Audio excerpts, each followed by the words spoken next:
तो दोस्तों आयरलैंड के खिलाफ खेले गए पहले ही टी20 मुकाबले में आया भारतीय गेंदबाजों के बाद बल्लेबाजों का तूफान, जहां पर एक बार फिर से टीम इंडिया के तेज तर्रार गेंदबाज कप्तान जसप्रीत बुमराह ने शानदार वापसी करते हुए आयरलैंड के बल्लेबाजों के उड़ाकर रख दिए परकच्चे। तो वही दोस्तों जवाब में टीम इंडिया के बल्लेबाजों ने तूफानी बल्लेबाजी करते हुए आयरलैंड के गेंदबाजों की जम के क्लास ली और नामुमकिन को मुमकिन करते हुए आयरलैंड के जबड़े से जीत को छीनकर पहले ही टी20 मुकाबले में दिखा दी उन्हें उनकी असली औकात। नमस्कार दोस्तों, स्वागत है आपके अपने पसंदीदा क्रिकेट चैनल क्रिक अबोबो में। दोस्तों इस वीडियो में हम आपको भारत और आयरलैंड के बीच डबलिन में खेले गए पहले ही रोमांचक ब्लॉकबस्टर टी20 मुकाबले की पूरी हाईलाइट आपके सामने परोसने वाले हैं। लेकिन दोस्तों वीडियो में आगे बढ़ने से पहले अगर आप भी भारतीय टीम की इस शानदार जीत से खुश हैं तो हमारी इस वीडियो को लाइक करके चैनल को अभी कभी सब्सक्राइब जरूर कर दें, साथ ही साथ बेल आइकन को प्रेस करना बिल्कुल भी ना भूलिए। दरअसल दोस्तों जैसा कि आप सभी जानते हैं कि हमारी टीम इंडिया इस समय आयरलैंड दौरे पर गई हुई है,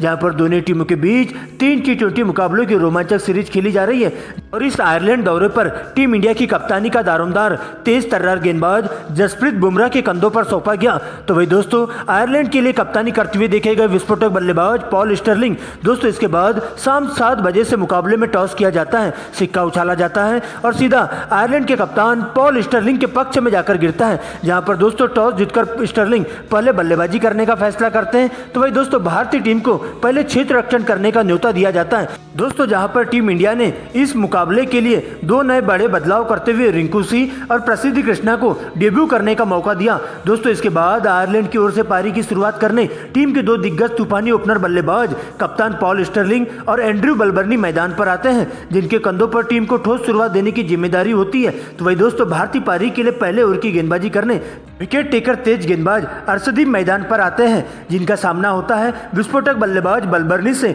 और ओवर की पहले ही तेज गति से फेंकी गई इंस्विंग गेंद टप्पा खाने के बाद तेजी से अंदर की तरफ आती है और बलबर्नी के पेट से जाकर लगती है, जहां पर भारतीय टीम द्वारा जोरदार अपील देखने को मिलती है। लेकिन दोस्तों अंपायर द्वारा इसे नॉट आउट करार दे दिया जाता है और दोस्तों अगले ही लेग कटर गेंद पर बलबर्नी सिंगल लेकर स्टर्लिंग को स्ट्राइक देते हैं, जहां पर स्टर्लिंग अर्शदीप को टारगेट करते हुए अंतिम की 2 गेंदों पर 2 खूबसूरत सी कवर ड्राइव लगा देते हैं। और इस प्रकार से 1 ओवर की समाप्ति पर आयरलैंड का स्कोर बिना विकेट गंवाए 9 रनों तक पहुंच जाता है। दोस्तों इसके बाद दूसरे ओवर की गेंदबाजी करने खुद कप्तान जसप्रीत बुमराह आते हैं, जिनका सामना होता है बलबर्नी से। और बुमराह पूरी तरह से अपनी लाइन लेंथ से भटकते हुए दिखाई देते हैं और बैक टू बैक 2 गेंदें वाइड फेंक देते हैं। लेकिन दोस्तों इसी ओवर की 5वीं गेंद पर बलबर्नी फुलटॉस गेंद पर करारा प्रहार करते हुए गेंद को दर्शक दीर्घा में 6 रनों के लिए भिजवा देते हैं। वही दोस्तों इसी ओवर की अंतिम गेंद पर बेहतरीन सा रिवर्स स्वीप लगाते हुए 4 रन बटोर लेते हैं और इस प्रकार से इस ओवर में कुल 13 रन आ जाते हैं। वही दोस्तों इसके बाद तीसरे ओवर में अर्शदीप को रिप्लेस करते हुए बिहार के तेज गेंदबाज मुकेश कुमार के हाथों में गेंदबाजी थमा दी जाती है,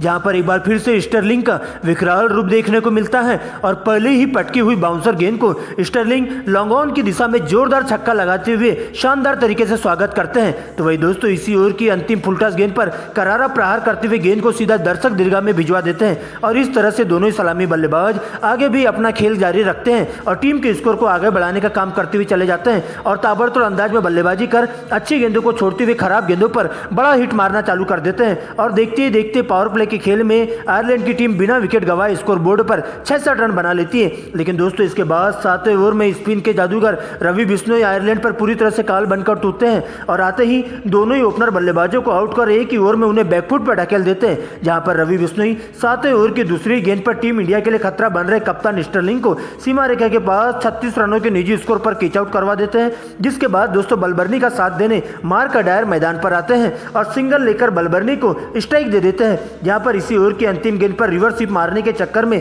गेंद सीधा पैड पर लगती है और इस तरह से 35 रनों के निजी स्कोर पर बलबर्नी भी एलबीडब्ल्यू आउट हो जाते हैं। और इस प्रकार से एक ही ओवर में 2 विकेट लेकर आयरलैंड की टीम को मुश्किल में डाल देते रवि बिश्नोई। लेकिन दोस्तों इसके बाद मार्क अडायर का साथ देने के लिए मैदान पर नए बल्लेबाज के रूप में कर्टिस केम्पर आते हैं और सिंगल डबल की मदद से दोनों ही सलामी बल्लेबाज कछुए की चाल से टीम के स्कोर को 12 ओवर की समाप्ति में 2 विकेट के नुकसान पर 100 रनों तक पहुंचा देते हैं। लेकिन दोस्तों इसके बाद 11वें ओवर में एक बार फिर से टीम इंडिया के स्टंप तोड़ गेंदबाज अर्शदीप सिंह की एंट्री होती है, जहां पर उन्हें की द्वारा घातक गेंदबाजी का नजारा देखने को मिलता है, जहां अर्शदीप 11वें ओवर की तीसरी और चौथी गेंद पर आयरलैंड की 2 बड़ी मछली का शिकार कर जाते हैं, जहां सबसे पहले मार्क अडायर को तीसरी गेंद पर विकेट कीपर संजू सैमसन के हाथों 19 रनों के निजी स्कोर पर कैच आउट करवा देते हैं। तो वही दोस्तों दोस्तों अगली ही गेंद पर जॉर्ज डकरेल को नकल गेंद पटककर सीधा कॉटन बोल्ड कर देते हैं, जो कि बिना खाता खोले ही पवेलियन का रास्ता नाप लेते हैं। और इस तरह से अर्शदीप लगातार 2 विकेट लेकर आयरलैंड के बल्लेबाजों की पूरी तरह से कमर तोड़कर रख देते हैं और अर्शदीप का यह ओवर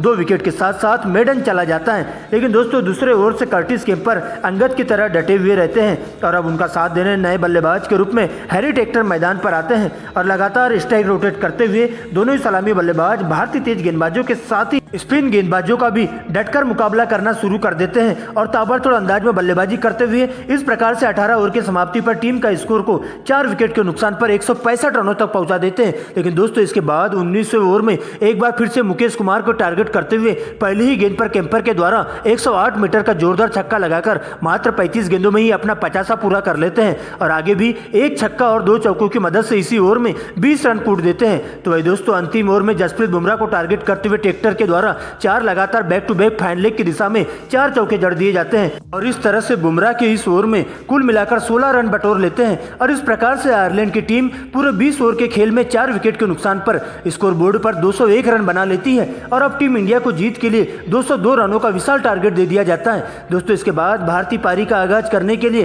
टीम के 2 धाकड़ ओपनर बल्लेबाज यशस्वी जायसवाल और ऋतुराज गायकवाड़ मैदान पर आते हैं। तो वही दोस्तों आयरलैंड की ओर से पहले ओवर की गेंदबाजी करने के लिए तेज गेंदबाज जोशुआ लिटिल की एंट्री होती है, जहां दोस्तों पहले ओवर की पहली गेंद पर जायसवाल खूबसूरत सी रिवर्स स्वीप के माध्यम से भारतीय पारी का 4 रनों से शुरुआत करते हैं और अंतिम गेंद पर सिंगल लेकर स्ट्राइक अपने पास रखते हैं। दोस्तों इसके बाद दूसरे ओवर की गेंदबाजी करने आयरलैंड के तेज गेंदबाज मैकार्थी मैदान पर आते हैं, जहां पर सबसे पहले जायसवाल अपने हाथ खोलते हुए मैकार्थी को टारगेट करते हैं और 2 छक्के और 2 चौकों की मदद से 20 रन बटोर लेते हैं। तो वही दोस्तों तीसरे ओवर में एक बार फिर से गायकवाड़ भी लिटिल को टारगेट करते हुए बैक टू बैक 3 करारे चौके जड़ देते हैं और आगे भी दोनों ही सलामी बल्लेबाज अपने ही अंदाज में बल्लेबाजी करते हुए चले जाते हैं और 6 ओवर की समाप्ति पर टीम के स्कोर को बिना विकेट गंवाए स्कोर बोर्ड पर 66 रन बना लेते हैं। दोस्तों इसके बाद 7वें ओवर में हैरी टेक्टर गेंदबाजी करने आते हैं, जहां सबसे पहले गायकवाड़ का विकराल रूप देखने को मिलता है और पहली ही गेंद पर जोरदार छक्के से टेक्टर का शानदार तरीके से स्वागत करते हैं और दोस्तों अगली गेंद पर सिंगल लेकर जायसवाल को स्ट्राइक दे देते हैं,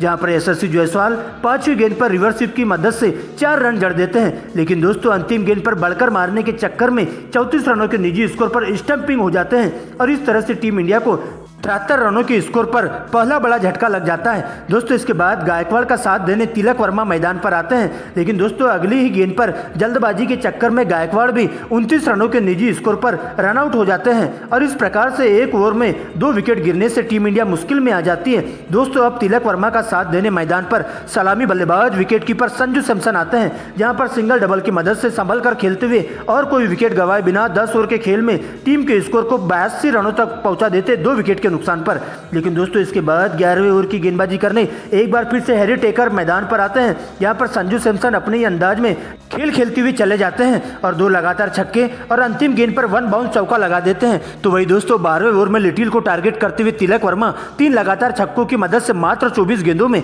अपना 50 पूरा कर लेते हैं और दोस्तों अब इसके बाद आयरलैंड के तेज गेंदबाजों से लेकर स्पिन गेंदबाजों पर दोनों ही सलामी बल्लेबाज पूरी तरह से कहर बनकर टूट पड़ते हैं और चौके छक्कों की बारिश शुरू कर देते हैं और इस प्रकार से टीम इंडिया को जीत की दहलीज पर लाकर खड़ा कर देते हैं और देखते ही देखते टीम इंडिया 17 ओवर की समाप्ति पर 2 विकेट के नुकसान पर स्कोर बोर्ड पर 155 रन बना लेती है। दोस्तों यहां से टीम इंडिया को इस मुकाबले में जीत हासिल करने के लिए अगली 18 गेंदों में 47 रनों की जरूरत होती है, जहां पर 8वें ओवर में एक बार फिर से लिटिल की एंट्री होती है और उनकी पहली ही फुलटॉस गेंद पर संजू सैमसन जोरदार छक्का लगाते हुए मात्र 23 गेंदों में ही अपनी 50 पूरी कर लेते हैं और दोस्तों अंतिम 3 गेंदों पर लगातार 3 चौके जड़कर इस ओवर में कुल 20 रन बटोर लेते हैं। दोस्तों इसके बाद 19वें ओवर में तिलक वर्मा यंग को 2 छक्के और 2 चौकों की मदद से 20 रन कूट देते हैं और इस प्रकार से मात्र 37 गेंदों में ही 8 छक्के और 9 चौकों की मदद से अंतर्राष्ट्रीय T20 लेवल का पहला शतक जड़ देते हैं। दोस्तों अब टीम इंडिया को अगली 6 गेंदों में इस मुकाबले में जीत हासिल करने के लिए 7 रनों की दरकार होती है, जहां पर दोस्तों अंतिम ओवर की गेंदबाजी करने के लिए आयरलैंड के तेज गेंदबाज लिटिल की एंट्री होती है, तो उनका सामना होता है संजू सैमसन से,